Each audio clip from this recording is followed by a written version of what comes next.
ধর্মনগরে জাল সার্টিফিকেট কাণ্ডে আটক চানাচুর বিক্রেতা। ধর্মনগরে জাল সার্টিফিকেট তৈরির অভিযোগে এক চানাচুর বিক্রেতাকে আটক করা হয়েছে। মহকুমা শাসক নিজে অভিযুক্ত মনীন্দ্র মালাকারকে ধর্মনগর থানার পুলিশের হাতে তুলে দেন।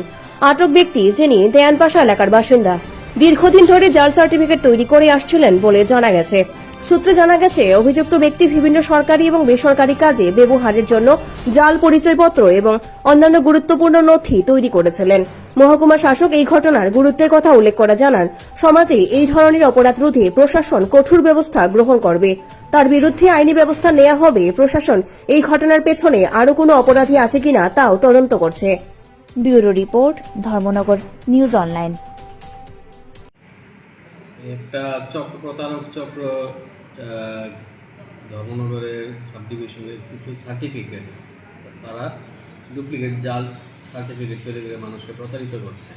যেমন মেরিট সার্টিফিকেট, জাল income certificate, OBC certificate, caste certificate, যেগুলি আবার একটা সার্টিফিকেট দিয়ে যখন আরেকটা সার্টিফিকেট নিতে আসে, যে ব্যক্তি ওই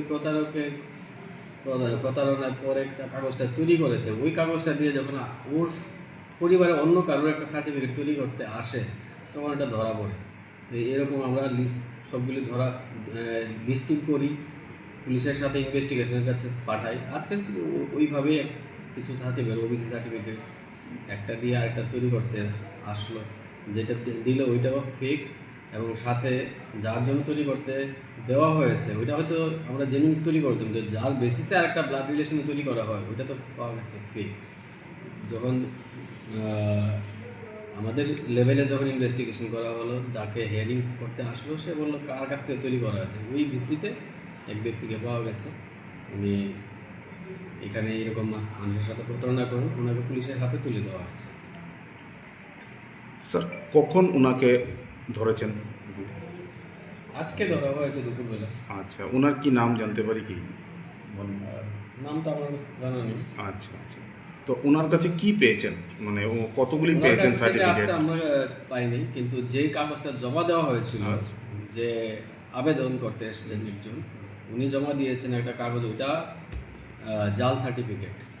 এরপর ওই ব্যক্তি ক্লেম করলেন যে এই কাগজটা উক্ত ব্যক্তির কাছ থেকে তারা বানিয়েছে, সরাসরি আমাদের অফিসে না এসে ওনার মাধ্যমে তৈরি করেছেন। আপনি তো বলেছেন সার্টিফিকেট অনেকগুলি আপনারা আটকিয়েছেন বা রেখেছেন, মানে কতগুলি হবে সার্টিফিকেট প্রায়?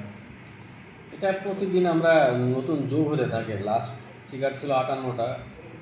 আমি যখন থেকে ফাইল মেনটেন করতে শুরু করলাম, তো এখন তো প্রতিদিনই বাড়ে। এরকম বিভিন্ন ধরনের income certificate, 71 document fake, PRTC fake, জাল বার্থ সার্টিফিকেট, জাল স্কুল সার্টিফিকেট, ইনকাম সার্টিফিকেট, এগুলি যখন আমাদের কাছে আসে, যখন তার কিউআর কোড দিয়ে বা তাদের যে ইনকাম মেন্সির সাথে সিগনেচার মিলিয়ে, কনসার্ন এইচডিবি সিগনেচার মিলিয়ে, পিরিয়ড মিলিয়ে সবগুলি দেখা হয়ে যায়, তখন বোঝা যায় এগুলি ফেক। নর্মালি হয়তো কেউ বুঝতে পারে না, যখন আমাদের অফিসেই জমা দেয় তখন ইজিলি ট্রেসেবল যে এটা জাল প্রতারক চক্র, তারা তৈরি করছে, সিগনেচার জাল করছে।